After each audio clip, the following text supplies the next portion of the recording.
ආයිබෝවන් ජීවිතය සහ පාඩම් පොත යා කරන පන්තියක් නැති අමුතු ඉස්කෝලේ ITN ටෙලිවිෂන් ඉස්කෝලේ භාෂාවේ විද්‍යාව සහ විද්‍යාවේ භාෂාව. එහෙම පාඩම් මාලාවක් අපි පටන් ගත්තා. අද තවත් පියවරක් මා නැවතත් සිහිපත් කරන්නම් අපේ ගුරු මණ්ඩලයේ අපේ ආරාධනෙන් අද ටෙලිවිෂන් ඉස්කෝලේ සහභාගී වෙනවා කැලණි විශ්වවිද්‍යාලයේ සංස්කෘත හා පෙරදිග ශාස්ත්‍ර අධ්‍යයනාංශී ජ්‍යෙෂ්ඨ මහාචාර්ය පූජ්‍යපාද ඉන්දුරාගාරේ ධම්මරතන ස්වාමීන් වහන්සේ මා නමස්කාර පූර්වකව ටෙලිවිෂන් ඉස්කෝලේ වැඩසටහනට පිළිගන්නවා. ඒ වගේම අපේ රටේ ප්‍රකට ආයුර්වේද වෛද්‍යවරයෙක් වන ඩැනිස් ටෙල් පෙර මහත්මයා ආයිබෝවන් ගෞරවත්වව පිළිගන්නවා. ඒ වගේම කොළඹ විශ්වවිද්‍යාලයේ වෛද්‍ය පීඨයේ මහාචාර්ය අක්ෂිශල්‍ය වෛද්‍ය විශේෂඥ මදුවන්ති දිසානායක මහත්මයාත් ගෞරවත්වව පිළිගන්නවා. ආයිබෝවන් එතුමිය මහාචාර්යවරියක් හැටියට ක්‍රියා කරන්නේ කොළඹ විශ්වවිද්‍යාලයේ වෛද්‍ය පීඨයේ කාය විවච්ඡේද අංශේ. මේ වචනේ තේරුම පැහැදිලි කරලාමයි අපි පටන් ගත්තේ. ඉහේ ඉඳන් පය දක්වාම විවිධාකාරයේ රෝග තියෙන බව කිව්වා. ඉහේ ඉඳන් කිව්වට අපි ඇහේ ඉඳන් තමයි පටන් ගත්තේ. අදත් එතනින්ම පටන් ගමු නේද මහාචාර්යතුමී? ඇසේ රෝග ගැන ගත්තහම ලෝකේ බොහෝ දෙනෙකුට අන්ධභාවය ඇති කරන එහෙම නැත්නම් පෙනීමේ අඩුවක් ඇති කරන රෝග ගත්තහම ප්‍රධාන වශයෙන්ම තියෙන රෝගයක් තමයි දෘෂ්ටියේ තියෙන අඩුපාඩු. අපි ඒවට කියන රිෆ්‍රැක්ටිව් එරර්ස් කියලා. වර්තන දෝෂ. ඉතින් ඒ වර්තන දෝෂ පිළිබඳ විශේෂයෙන් මේ තියෙනවා මේ පාසල් නිර්දේශයේ පවා තියෙනවා වර්තන දෝෂ පිළිබඳ. මම එතනින් රූපරාමුවකට යන්නම්. වර්තන දෝෂ කියන්නේ දැන් අපේ ඇහැට එන ආලෝකය මේ ඇහි ඉදිරිපිට තියෙන කුණිතය එහෙම නැත්නම් ස්වච්ඡය කියන කොටසට පතිත වෙන ආලෝකය ස්වච්ඡය හරහා යෑමේදී සහ මේ කාචය හරහා යෑමේදී වර්තනයකට භාජනය වෙනවා. මේ වර්තනයකට භාජනය වෙලා මේ දෘෂ්ටි විතානය කියන කොටසේ තමයි ප්‍රතිබිම්බය හදන්නේ. ඉතින් මේ ක්‍රියාවලිය හරියට සිදු වුනේ නැත්නම් මෙතන වර්තන දෝෂයක් ඇති වෙනවා. වර්තන දෝෂ කීපයක්ම තියෙනවා. ඉතින් වර්තන දෝෂ වලට නම් හැදුන හැටි ගැන අපි පොඩ්ඩක් බලමු. එක වැඩියෙන්ම තියෙන මේ වර්තන දෝෂ අතරින් වඩාත්ම විශේෂයෙන් කුඩා ළමයින්ට බලපාන්න පුළුවන් වර්තන දෝෂයක් තමයි මයෝපියා. එහෙම නැත්නම් ෂෝට් සයිටඩ්නස්. මේකට අපි සිංහලෙන් භාවිතා කරන්නේ අවිදුර දෘෂ්ටිකත්වය. දැන් මයෝපියා කියන වචනේත් අදහස ළඟ පෙනීම. මයෝපියා. ඕපියා කියන්නේ විෂන් එක. එහෙම නැත්නම් පෙනීම. මයෝපියා කියන්නේ ළඟ පෙනීම. එතකොට සිංහලෙන් භාවිතා කරන වචනය තමයි අවිදුර දෘෂ්ටිකත්වය. එතකොට අවිදුර කියන්නේ ළඟ, දෘෂ්ටිකත්වය කියන්නේ පේනවා. එතෙන්දී වෙන්නේ ඇත්තටම මේ කාචේ සහ කුණිතේ මේ වර්තන ස්වභාවය වැඩිවීම නිසා හෝ අක්ෂි ගෝලයේ දිග වැඩිවීම නිසා මේ එන ආලෝකය ඉක්මනින්ම නාභිගත වෙනවා දෘෂ්ටි විතානයට ඉදිරියෙන්. ඉතින් ඒ දෘෂ්ටි විතානයට ඉදිරියෙන් නාභිගත වීම නිසා මේ දරුවන්ට පැහැදිලි ප්‍රතිබිම්බයක් ලැබෙන්නේ නැහැ ඈත ඉඳලා එන ආලෝක කිරණ වලින් හදන ප්‍රතිබිම්බ. කියන්නේ දුර පෙනීමේ අඩුවක් වෙනවා. ඉතින් මේකට තමයි අපි කියන්නේ අවිදුර දෘෂ්ටිකත්වය. ඊළඟට ඒ කියන්නේ එතන කියවෙන්නේ අවිදුර දෘෂ්ටිකත්වය කියන්නේ දුර පෙනෙන්නේ නැහැ. ළඟ පේනවා දුර පෙනෙන්නේ නැහැ. ඒ වගේම තවත් රෝගයක් තියෙනවා long sightedness එහෙම නැත්නම් hyperopia. එතකොට පෙනෙන්නේ මොකද්ද? එතකොට දුර පෙනෙනවා. එතකොට අපි කියනවා දූර දෘෂ්ටිකත්වය කියලා. එතකොට මේ තියෙන ප්‍රශ්න වලට වර්තන දෝෂ වලට අපි පාවිච්චි කරනවා ප්‍රතිකර්ම. ඒ සඳහා අපි අවතල කාචයක් භාවිතා කරනවා මේ අවිදුර දෘෂ්ටිකත්වයට. දූර දෘෂ්ටිකත්වයට අපි භාවිතා කරනවා උත්තල කාචයක්. ඒ වචනත් මං හිතන්නේ මේ දරුවන්ට වැදගත් වෙයි. ඇත්තම කිව්වොත් එහෙම සමහර සිංහල මාධ්‍ය පාඨ ග්‍රන්ථවල කියන්නේ ටෙක්ස්ට් බුක්ස් වල සමහර වචන හෝ සමහර අකුරු හෝ සමහර අකුරු හා වචන හෝ කියන දෙකම හෝ පුංචි පුංචි මුද්‍රණ දෝෂ තියෙනවා. දැන් ඔය අපේ පොත්වල තියෙනවා দূරේ නිදාන අවිදූරේ නිදාන කියලා කතාවක් කියනකොට দূරේ නිදාන කියන්නේ දුරම තියෙන මුල් කතාව. අවිදූර නිදාන කියන්නේ ළඟ තියෙන මුල් කතාව. එතකොට দূර කියන්නේ දුර. ඒතර දුර නෙමෙයි দূර පාලි සිංහලෙන් දුර. පාලි සංස්කෘත දෙකම දූර. මහා ප්‍රාණදයන්ෙන් දොර කියලා කියන්නේ තනතුරට. දුරන්දර දුරයක් දරනවා. එතකොට අල්ප දු යන්න දූ යන්න හැටියට ගත්තොත් දූර දුර. ඒකට විරුද්ධ වචන හැටියට ගන්නේ සන්තිකේ. සන්තික ආසන්න කියලා කියන්නේ. එතකොට දූර නම් අවි දුර වෙන්න බෑ, අවි දූර වෙන්න ඕනේ. අවි දූර කියලා කියන්නේ ළඟ. දූර කියන්නේ දුර. එතකොට දූර සහ අවි දුර නෙමෙයි, දූර සහ අවි දූර. හැබැයි ඩික්ෂනරියේ තියෙන විදිහට මගේ මතකය නිවැරදි නම් මට ඒක 99%ක්ම විශ්වාසයි මගේ මතකය නිවැරදි කියලා. දුර කියලා කියන එකට පාලියෙන් සංස්කෘතෙන් දෙකෙන්ම දුර කියලාත් පාවිච්චි කරනවා, දූර කියලාත් පාවිච්චි කරනවා. දැන් දුරස්ථ අධ්‍යාපනය කියලා තියෙනවා, දූරස්ථ අධ්‍යාපනය කියලාත් කියනවා. ඒ දෙක වැරදිම නැහැ. එතකොට අපේ මේ මහාචාර්යතුමිය තව ලස්සන වචනයක් පාවිච්චි කළා, බිම්බ කියලා. බිම්බය කියලා කියන්නේ මූර්තියට, පිළිමයට. යම් කිසි කෙනෙකුගේ නියම ඇඟ බිම්බයයි, ඒකේ සමාන ඇඟ ප්‍රතිබිම්බයයි. එතකොට බිම්බුවයි පිළිබිම්බුවයි. ප්‍රති කියන්නේ පිළි. දැන් ප්‍රති උත්තර පිළිතුරු වෙන්නේ. ඒ වගේ ප්‍රති කියන උපසර්ගයේ සිංහලට එන්නේ පිළි කියලා. ඒ ප්‍ර කියන තැන තියෙන ර හඬ තමයි පිළි කියන තැන ලයන්න මූර්ධජ වෙන්නේ. පිළිතුරු, පිළිම, ප්‍රතිමා, පිළිරුව, ප්‍රතිරූප, පිළිරුව. එතකොට බිම්බ කියලා කියනකොට මට මතක් වෙනවා මේ වෙලාවේදී පරණ ලංකාවේ ඇත්තට පරණ සිංහලේ පොතක් තියෙනවා බිම්බමාන කියලා. බිම්බමාන කියන්නේ ડોක්ටර් පිළිම හදන්න උගන්වන මිනුම් ක්‍රම සහිත පොත.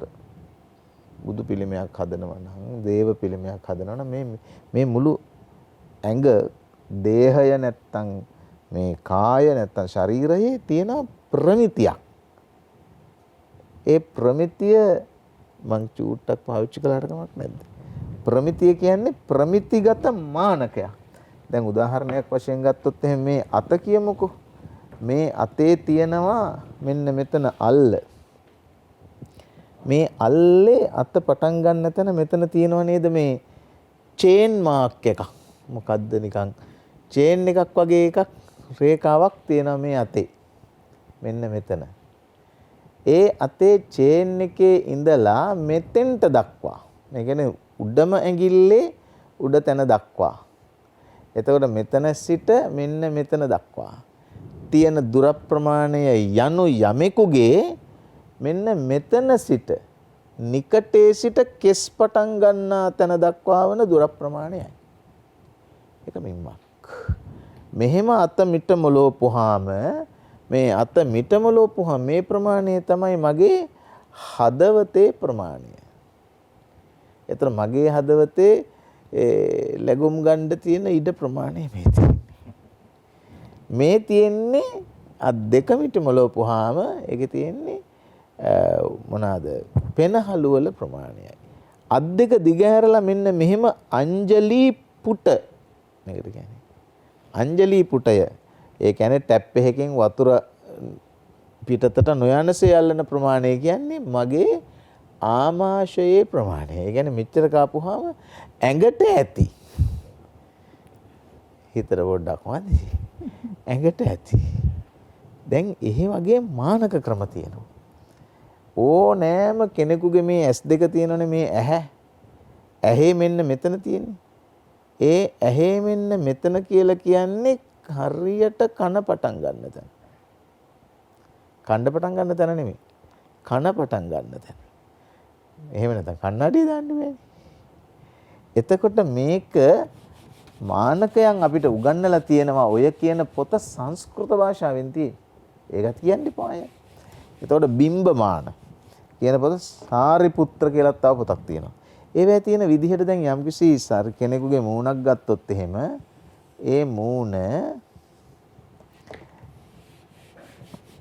රවුම් මූණ සාමාන්‍යයෙන් මූණු රවුම් මෙහෙම මෙන්න මෙහෙම T එකක් ඇඳගෙන ඊට පස්සේ මේක ඇස් වටය නමින් හඳුන්වනු ලබන එක මෙහෙම වෙන් කරගෙන නාහෙට අදාළ කොටස වෙන් කරගෙන නාහෙට පහලින් තියෙන කොටස වෙන් කරගත්තට පස්සේ තොල් එකයි මිනිසුන්ට තියෙන්නේ. එහෙම බෙදා ගන්න ඕනේ. එහෙම බෙදාගත්තාම මේ පටන් ගන්න ඉවර වෙන තැනින් තමයි ඇත්තම කිව්වොත් එහෙම කන පටන් ගන්න. එතකොට මේක දැන් අපිට පුළුවන් මේ මෙහෙම ඇඳ ගන්න. එතකොට අපිට පුළුවන්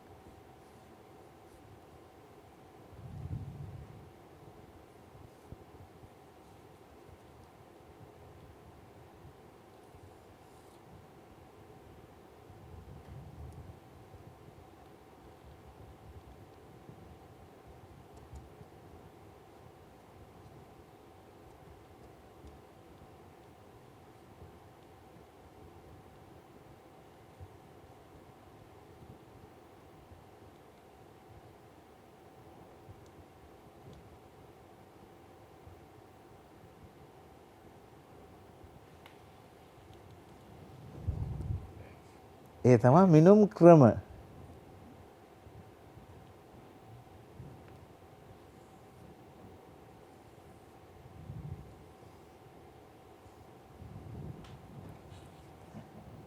ඒවා බිම්බ මානය උගන්ලා දෙනවා. බිම්බ කියන වචනේත් එක්ක ගත්තේ.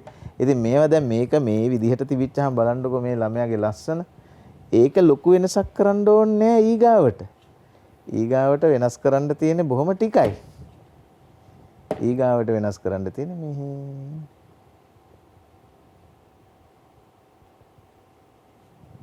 අන්න ළමයාට වෙච්ච දෙයක්. වයසට ගියා. ඔබතුමා කියනා වගේ වෙච්ච දෙයක්. ඒ මාන ක්‍රම වෙනස් වෙන්නේ නැහැ. මාන කියන්නේ මිම්ම. බිම්බය කියන්නේ ඒක අපේ ડોක්ටර් කිව්ව විදිහට බිම්බයේ ඊළඟ එක ප්‍රතිබිම්බය. කණ්ණාඩියක් ඉස්සරහා මෙහි පැත්තෙන් ඉන්නවා නම් මම බිම්බය කණ්ණාඩිය ඇතුලේ තියෙන මගේ ප්‍රතිබිම්බය. වතුර ජලාශයකට ගියා බලාපුවහම මෙහෙම මං ඉන්නේ උඩ මගේ බිම්බය උඩ ප්‍රතිබිම්බයට. ඒවා හැදෙන්නේ ඒ තරම් පරණ භාෂාවලින්. භාෂාවේ වචන වලින්.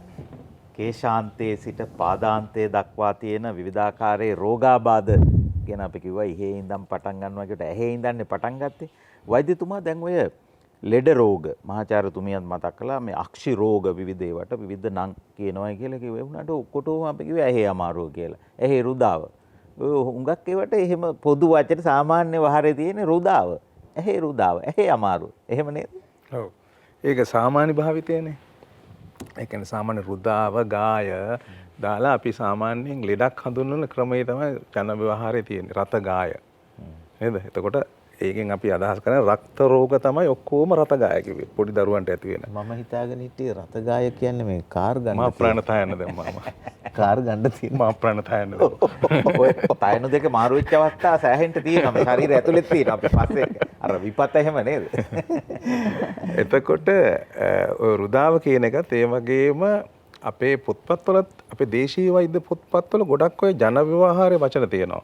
දැන් ඔය කඳ ගැට රුජාව. රුජා කියන වචනේ තමයි රුදා කියන එක එන්නේ. මොකද වේදනාවට කියන වචන හුඟක් ඒවා රෝගවලට පර්යාය. දැන් රෝගයක් ගත්තාම රෝග කියන වචනේ ගත්තාම රෝගයට පර්යාය ගොඩක් තියෙනවා. එකක් තමයි රුජා. වේදනා.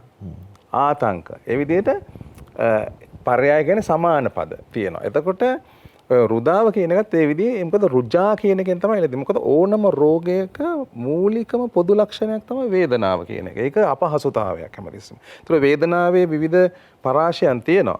දැන් ආයුර්වේදයෙන් ගත්තාම වේදනාවට කියනවා සමහර වේදනාව වලට ශූල කියලා කියනවා. දැන් ශූල කියන වේදනාව අනින්නාක් බඳු වේදනාව. ශූල කියන්නේම ඊතලයේ නැත්තම් උලක් කියන එකනේ. එතකොට උලකින් අනිනෝ වගේ වේදනාවක්. අපි කියනවා කොලික් කියලා කියන්නේ. කොලික් පේන් එක. දැන් අර අපෙන්ඩිසයිටිස් බොහොම නිකන් දරුණු වේදනාවක් ඒක. අනිනවා වගේ වේදනාවක්.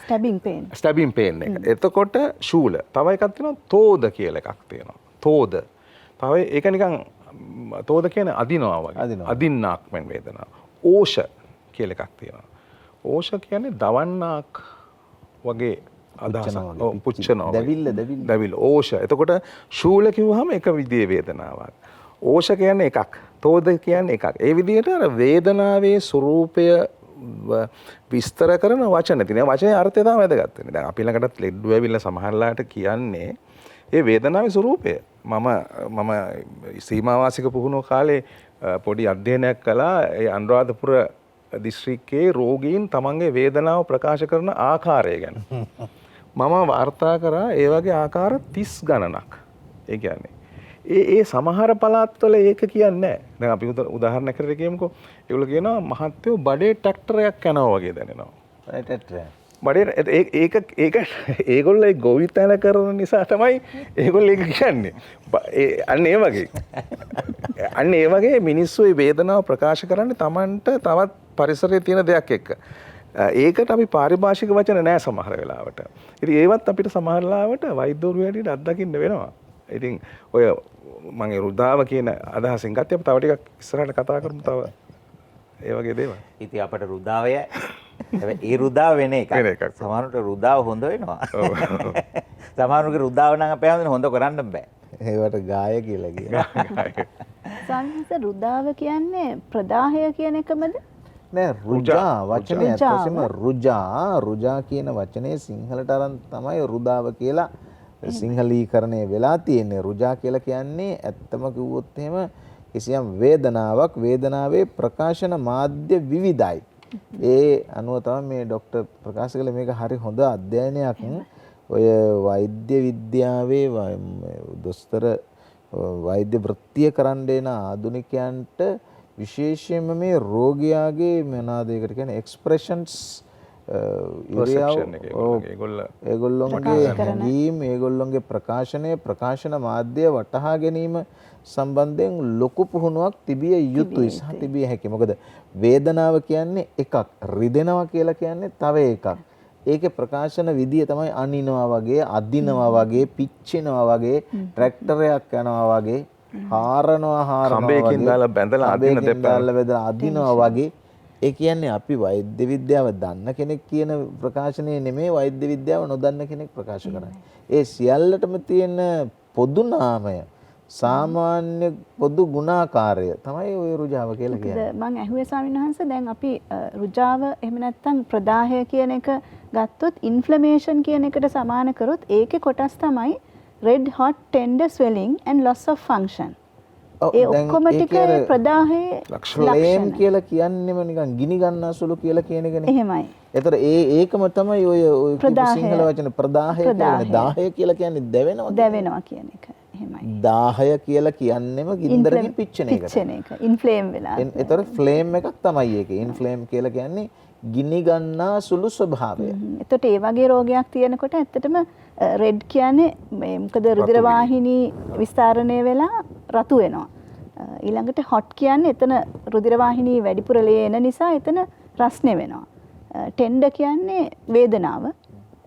එතකොට කැක්කුමක් එනවා, අල්ලනකොට රිදෙනවා. දැන් අතක් පායක් කැඩුනත් එහෙම එනවා. ඊළඟට ස්වෙලිං, රෙඩ් හොට් ටෙන්ඩර් ස්වෙලිං කියන්නේ එතන අර වැඩිපුර වතුර ගතිය එළියට ඇවිල්ලා එතන ස්වෙලිං එකක් එහෙම නැත්නම් ඉදිමුමක් එනවා. ඊළඟට ඒ ඔක්කොම නිසා loss of function අපිට හරියට ක්‍රියා කරන්න බැරි වෙනවා. හන්දියක් නම් නවන්න බැරි වෙනවා. ඒ වගේ. ප්‍රදාහය වගේම අසාත්මිකතාවය කියලා වචනකුත් හම්බ වෙනවා නේද? ඇස්වලටත් බලපානවනේ. අසාත්මිකතාවය කියලා අපි කියන්නේ ඇලර්ජි එකට. තව එකක් තියෙනවා ආසාදනය කියලා. ආසාදනය කියන්නේ යම්කිසි මොන හරි විස බීජයක් නිසා ඇති වෙන රෝග තත්ත්වය. ඉන්ෆෙක්ෂන් කියන එක. දැන් ඔය අසාත්මය කිව්වම මට මතක් වුණේ අසාත්මය කියන එක ආයුර්වේද පොතේ තියෙන එකක්. අපි ඊට වඩා පුළුල් විදිහට පාවිච්චි කරන්නේ. අපේ තියෙන සාත්මය තමයි ඉස්සෙල්ලා කතා කරන්නේ. සාත්මය කියන්නේ ගැළපෙන කියන එකයි. සාත්මය. එතකොට අසාත්මය ආත්මයනේ. ඔව්. අපිට 100%ක් ෆිට් කියන එකයි. එතකොට සාත්මය. අසාත්මය උනේ එතකොට නොගැලපෙන දේ. ඒ නොගැලපෙන දේ හැදුනහම තමයි ඇඟ ශරීරය ප්‍රතික්ෂේප කරනවා. ඒකට ප්‍රතික්‍රියා ඇති වෙනවා. එතකොට අසාත්මික වෙනවා. අසාත්මිකතාවයේ ලක්ෂණ ඇති වෙනවා. ඇලර්ජි වෙනවා කියලා කියන්නේ ඒක එතකොට. අසාත්මිකතාව කියලා කියන්නේම Tamanට ගැළපෙන්නේ නැත්තම් තමා විසින්ම අයින් කරන එක. එක්ක කටින් අයින් කරනවා, එක්ක යටින් අයින් කරනවා. එහෙම නැත්තම් ප්‍රතික්ෂේප කරනවා ඇඟ විසින්ම ප්‍රතික්ෂේප කරනවා. ඒක අසාත්මිකතාවය එහෙම නැත්නම් ඇලර්ජි වෙන එක ප්‍රතික්ෂේප කිරීම ස්වභාවයක්. ශරීරයට ගැළපෙන්නේ නැත්නම් ශරීරය විසින් ප්‍රතික්ෂේප කරනවාම තමයි. ඒක එලාම් සිස්ටම් එකක්. එලාම් සිස්ටම් එකක්. ඒක මං හිතන්නේ මේ ශරීරයට හම්බ වෙච්ච මේ දිව්‍යමය දායාදයක් වගේ එකක්. වේදනාවත් ඒ වගේනේ. මොනවා හරි තැනක තියෙන ඩිසෝඩර් ගතියක් තියෙනවා නම් අවිධිමත් ගතියක් තියෙනවා නම් අපිට සංජානනය කරන විදිහ තමයි වේදනාව. වේදනාව නැත්තම් මේක ලෙඩක්වත් හොයාගන්න බැරි වෙයි. දැන් අපි හාමුදුරුවෝ පාවිච්චි කරපු වැදගත්ම වචනයක් මට හිතගත්තා disorder. Order disorder. Function dysfunction. Is disease. Disease. Is කියන්නේ අපි පහසුවෙන් ඉන්නවා. Disease වුණාම අපහසුයි. ඒතර order එක තියෙනකොට ඔක්කොම හරියට සිද්ධ වෙනවා නියමිත විදියට. disorder වුණාම ඔක්කොම අවුල් වෙනවා. ෆන්ක්ෂන් එක තියෙනකොට හරියට ක්‍රියාව වෙනවා. ඩිස්ෆන්ක්ෂන් වුණාම මේක සම්පූර්ණයෙන්ම බිඳ වැටෙනවා. ඔය වචන අපි පාවිච්චි කරන ඩිස්ෆන්ක්ෂන් කියන වචන පාවිච්චි කරන DYS. DYS තමයි මුලට පාවිච්චි කරන ඩිස්ෆන්ක්ෂන්. ඩිසීස් කියන DIS, disorder DIS. මට අවසර දෙන්න පාලක මැදිරියට යන්න. පාලක මැදිරිය මගින් නිකුත් කරන පණිවිඩ කීපයක් සඳහා.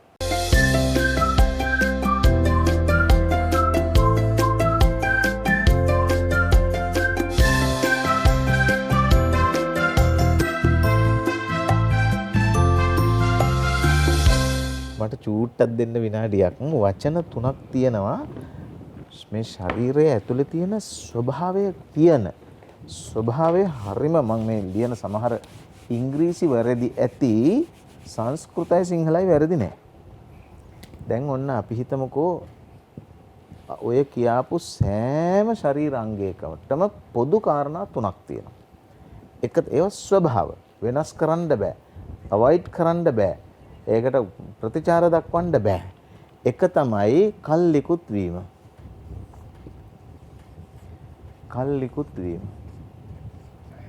ඒ කියන්නේ expire. දෙක තමයි අවිධිමත් වීම. ඒ කියන්නේ අර කියාපු disorder. තුන තමයි නිෂ්ක්‍රීය වීම.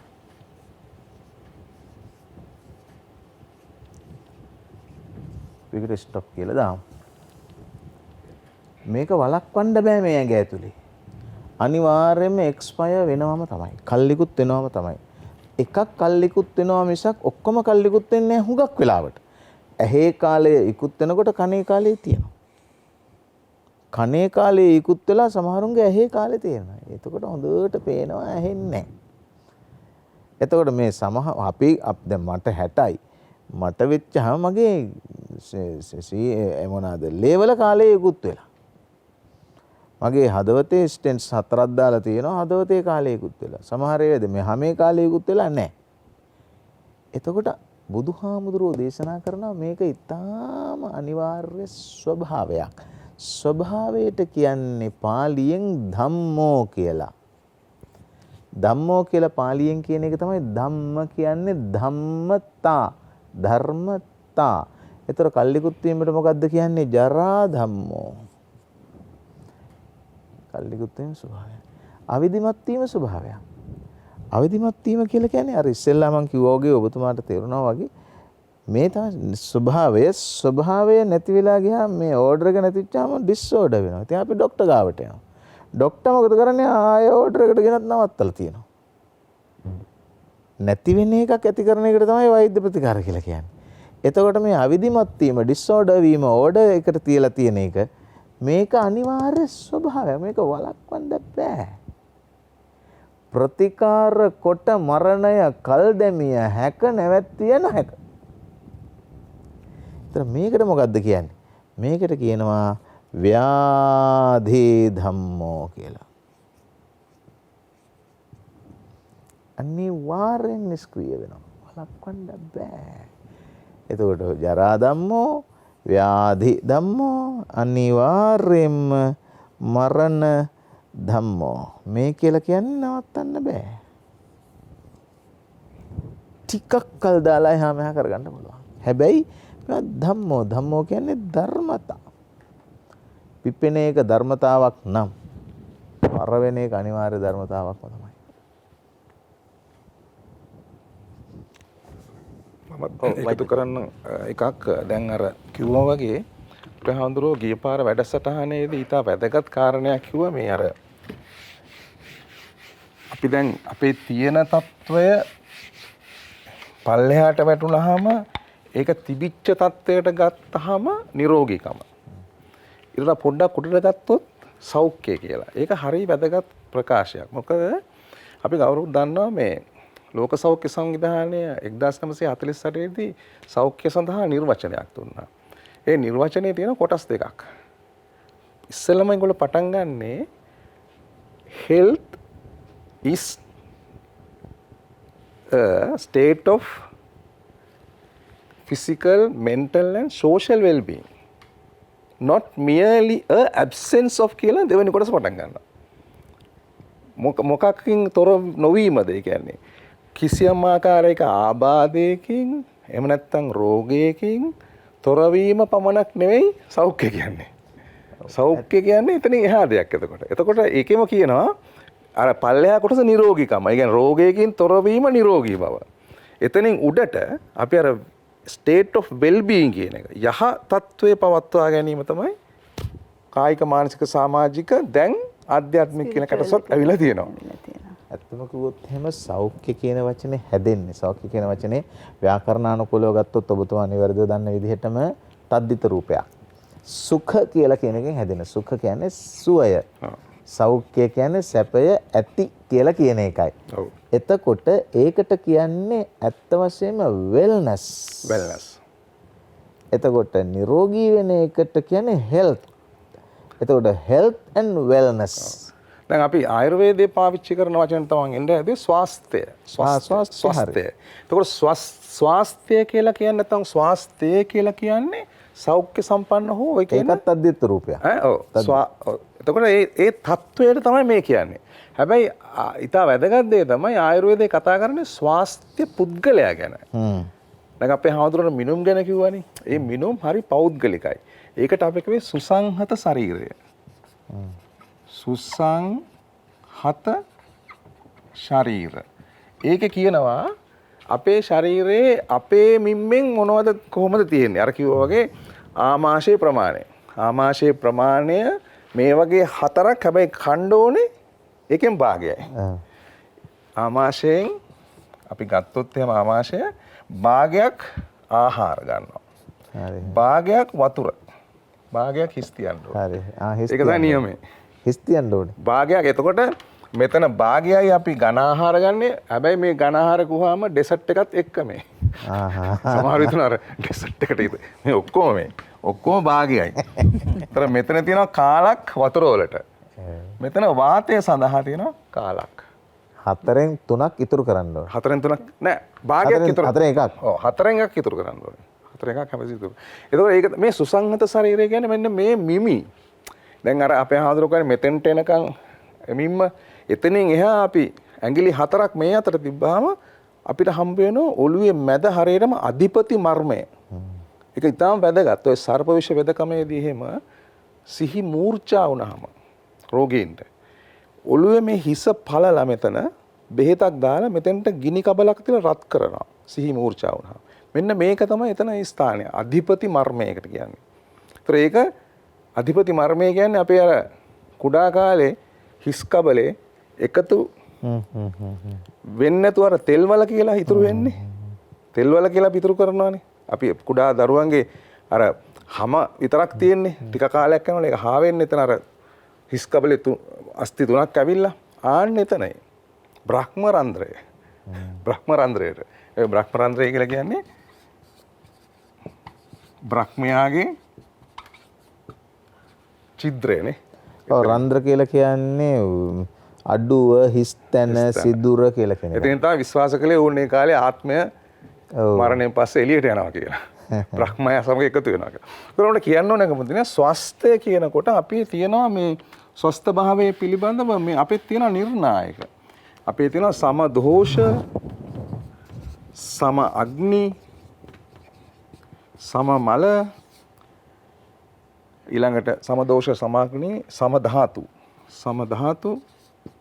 සම මල, ප්‍රසන්න ආත්ම, ඉන්ද්‍රිය, මන. ඔන්න ස්වස්ථයාගේ ලක්ෂණ. දෝෂ සම වෙන්න ඕනේ. දෝෂ සම වෙනවා. දෝෂ කියන්නේ ත්‍රිදෝෂය. අග්නි 13ම සම වෙන්න ඕනේ. හොඳට වැඩ කරන්න බැලන්ස් වෙන්න ඕනේ. ධාතු සම වෙන්න ඕනේ. සමානව තියෙන්න ඕනේ. මල ක්‍රියාව සම වෙන්න ඕනේ. මල කියලා කියන්නේ ශරීරයෙන් ඉවත් කරන්න ඕනේ ඒවා නිසි ප්‍රමාණයෙන් නිසි වෙලාවට නිසි සංයුතියෙන් එළියට යන්න ඕනේ. මේක ගොඩක් ගැඹුරු කාරණයක්. ඊළඟට ආත්මය, ඉන්ද්‍රිය සහ මනස ප්‍රසන්න වෙන්න ඕනේ.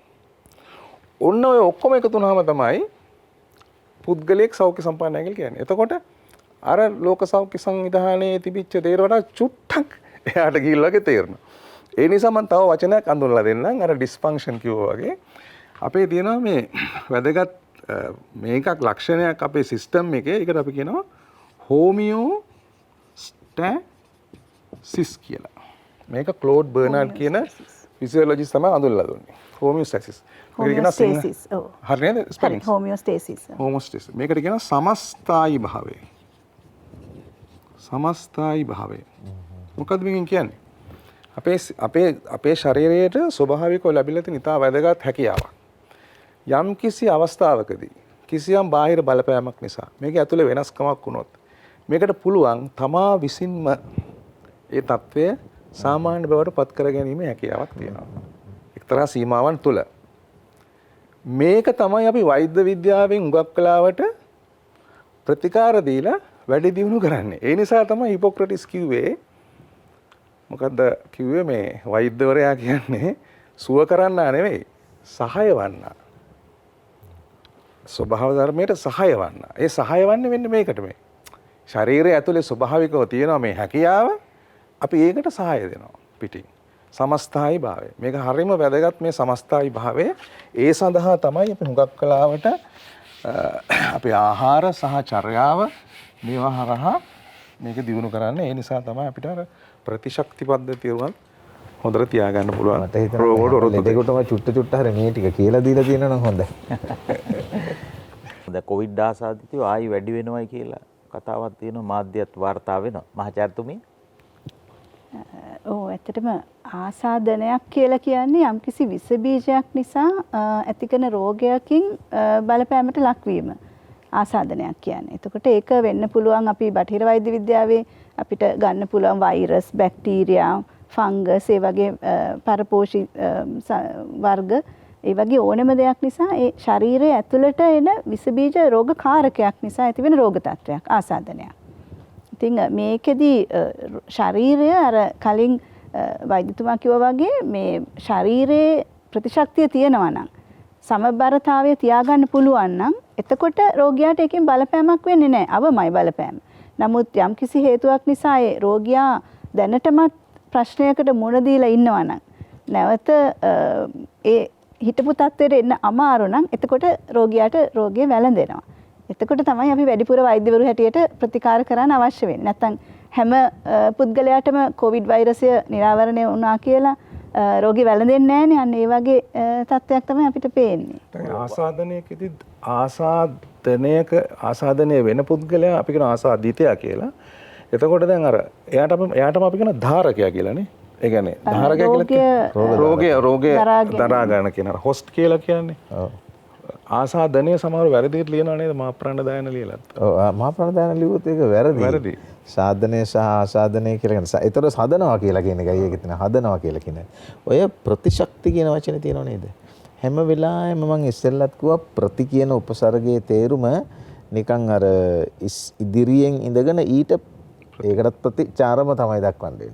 ඒතර ප්‍රතිචාර, ප්‍රතිකාර, ප්‍රතිමා, ප්‍රතික්ෂේප ආදි වශයෙන් එන වචන වගේ එකක් තමයි ප්‍රතිශක්තිය. ඒ කියන්නේ ඉමුනිටි කියන වචනේ හදලා තියෙන්නේ. මේ පැත්තෙන් එනවා ශක්තිය. මේ පැත්තෙනුත් එනවා ශක්තියක්. මේක තමයි ශක්තිය, මේක ඒතර ප්‍රතිශක්තිය. ප්‍රතිශක්තිය තියෙනවා නම් මේක තල්ලු කරලා එළියට දාන්න පුළුවන්. ප්‍රතිශක්තිය නැත්තම් අර ශක්තිය තනියම නිකම්ම එනවා. එතකොට මේකට ආසාදනය වෙනවා.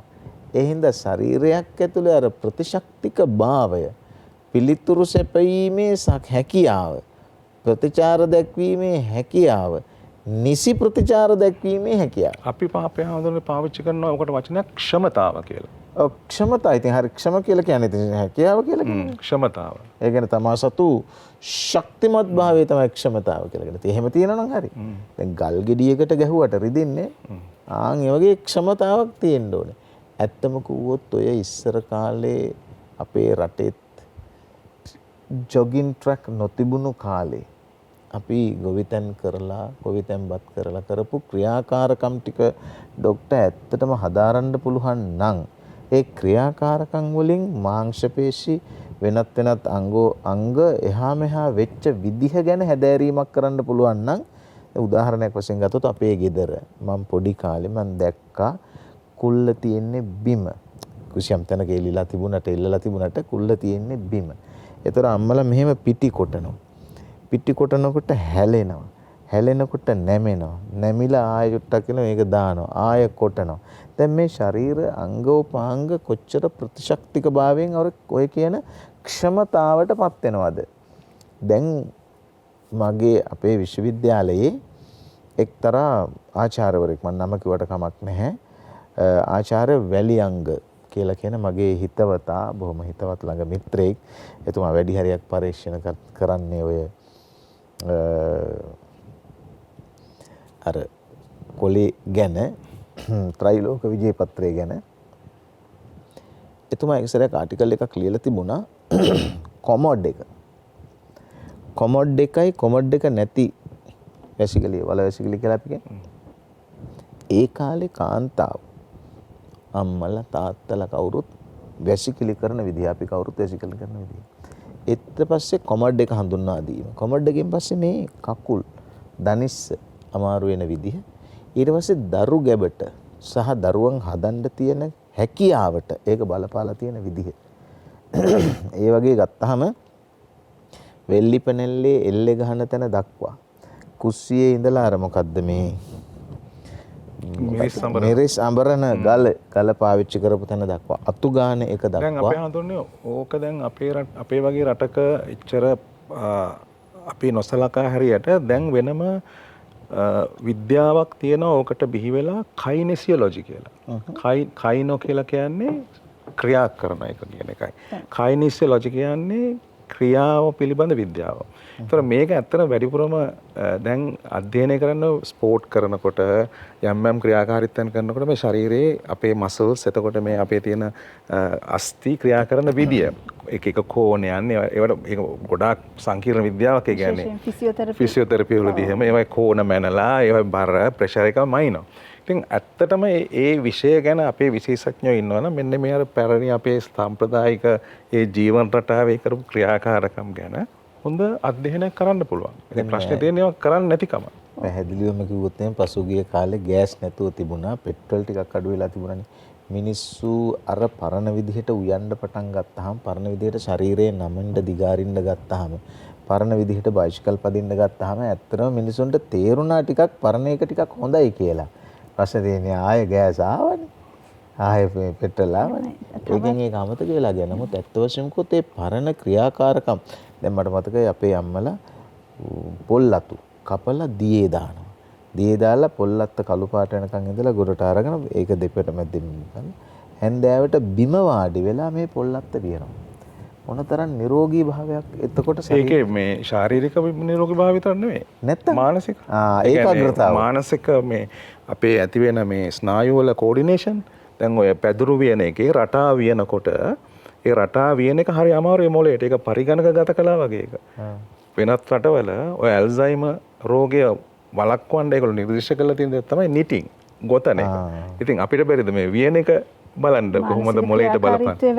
වැඩි කරනවා. ශාරීරික ක්‍රියාකාරීත්වය වැඩි කිරීම නිසා ඒ මානසික රෝග අඩු වෙනවා කියලා හොයාගෙන තියෙනවා. ඉතින් ඇත්තම කිව්වොත් එහෙම ගෘහාශ්‍රිත සාමාන්‍ය ක්‍රියාකාරකම් නිරෝගීතාවට කායික මානසික නිරෝගීතාවට බලපාන ආකාරය පිළිබඳව ඕනනම් අධ්‍යයනයක් කරන්න පුළුවන්. තවත් එක දෙයක් කියන්න මේ අවස්ථාව කරගන්නවා මේ විශේෂයෙන් කුඩා ළමයින්ට දැන් පරීක්ෂණ වලින් හොයාගෙන තියෙනවා හිරු එළියට නිරාවරණය නොවි නිවසේ ඇතුළෙම ඉඳගෙන පරිගණක ක්‍රීඩා කිරීම වැනි ක්‍රියාකාරකම් නිසා ඇසේ ඇතිවන අර මං කලින් කියපු අපි අවිදූර දෘෂ්ටිකත්වය ස්වාමිනාංශේ මතක් කරා වගේ ඒ රෝගය වැඩිපුරම ව්‍යාප්ත වෙන්නේ ඉර එළියට නිරාවරණය නොවීම නිසා. ඉර එළියෙන් විශේෂ හැකියාවක් තියෙනවා ඒ අක්ෂි රෝගය පාලනය කර ගැනීම සඳහා. ඒ නිසා අඩුම ගානේ දවසකට පැයක් හෝ ඉර එළිය හොඳට තියෙන තැනක සෙල්ලම් කිරීම නිසා ඒ රෝගය අඩු කරගන්න පුළුවන් කියලා හොයාගෙන තියෙනවා. ඇත්තම මේ ડોක්ටර් හසන්ත පණිවිඩයක් දෙනවා නම් හොඳයි. මේ තාක්ෂණික මෙවලම් අවභාවිත කිරීම හේතු කොටගෙන ඇතිවෙන රෝග පිළිබඳ ලොකු අවධානමක් ඉස්සරහට තියෙයි. තාක්ෂණික දෝෂ අවභාවිත කිරීම, තාක්ෂණික මෙවලම් අවභාවිත කිරීම විතරක් නෙමෙයි සුකෝපභෝගීභාවය අවභාවිත කිරීම. අක්ෂි රෝග ගැන සඳහන් කළානේ අස්ථි රෝග වෙනම තියෙනවනේ. දැන් අස්ථි කැඩුම් බිඳුම් වෙදකම ගත්තාම වෛද්‍යතුමා ඒකට වෙනම වචන ටිකක් තියෙනවා. දැන් අස්ථි භග්න අපේ භග්න උනේ කොහොමද කියලාත් අපි පොඩ්ඩක් කියලා දෙන්න. දැන් ඔය ආශ්‍රිත සෑහෙන්න වචන තියෙනවා. ඔව්. දැන් මේකේ අපිට තියෙනවා වචන දෙකක් අස්ථි කියලා වචන දෙකක් තියෙනවා. එකක් මේක. අනිත් එක දැන් මේ තයන්නයි අතර වෙනසක් තියෙනවා. මේක සිංහලට එන්නේ ඇත්ත. මේක සිංහලට එන්නේ ඇත්ත. මේ මහ ප්‍රාණය මෙතෙන්ට එනවා මූර්ධජයක් වෙලා. මේ මහ ප්‍රාණයක් වෙලා. මේක මහ ප්‍රාණ නෙවෙයි. අල්ප ප්‍රාණ. නමුත් මේක මූර්ධන්‍යාක්ෂර. එතකොට මේ අස්ති මේ ඇත මේ අස්ථි මේ ඇට. එතකොට මෙතන තියෙනවා තව වචනයක් අපි මේකට අතිරේක විගණ ගමු. හස්ත අත් හස්ති අත්තා ඇත. හස්ති නාපුර ඇත්තු ගල්පුර. එතකොට සාමාන්‍යයෙන් ඇතාගේ ගෑනු සතා ඇතින්න අලියාගේ ගෑනු සතා කරේනු. එතකොට කරේනු ගල කුරුණෑ ගල. මේ කියන්න හදන්නේ මේ බලන්නකො සංස්කෘත වචනයක් සිංහලට එනකොට කොච්චර සමාන වෙනවද? කොච්චර සමාන වෙනවද සංස්කෘත වචනයක් සිංහලට එනකොට? ඒ තත්සම වීම, තත්භව වීම කිසියම් ආකාරයක නීතියකට, රීතියකට, රෙගුලාසියකට සිද්ධ වෙන දෙයක්. භග්න කියන්නේ කැඩෙනවා කියලා කියන එකයි. භග්න. භංග කියන්නේ චුට්ටක් ඊට වඩා වෙනස්. භංග ඉතින් වේවා කියනවනේ. භග්න කියන්නේ කැඩෙන එක. භංග කියලා කියන්නේ ඇත්තටම නැති වෙලා යන එක, අක්‍රීය වෙන එක. අර ඔయిత කලින් කිව්වා නේද පක්ෂාඝාත කියලා. මට චූටි අවසරයක් දෙන්න විනාඩියකට මම ඒක කියන්න. පක්ෂ කිව්වා මම පොඩි විහිළුවකුත් කළා ඒ වෙලාවේ පක්ෂ කියන්නේ පැත්තක් කියලා. ඇත්තටම ඔව්. පක්ෂ කියන ඒවා දෙකක් තියෙන එක්කෙනා කවුද? දැන් කුරුල්ලෙක් ඉඳලා මෙහෙම දෙකක් තියෙනකොට මේක පක්ෂයක් විං. මේක ගුවන් හමුදාවේ පක්ෂාංග විං කමාන්ඩර්. එතකොට පක්ෂ කියලා කියන්නේ හරියටම භාගයක් කියලා කියන එක කියවෙන්න තවත් වචනයක් තියෙනවා. මොකක්ද දන්නවද? ඒකෙන් අපිට තේරුම් ගන්න පුළුවන්. දැන් විනාඩි 60ක් පැය 1යි. පැය 24ක් දවස් 1යි. දවස් 7ක් සති 1යි. සති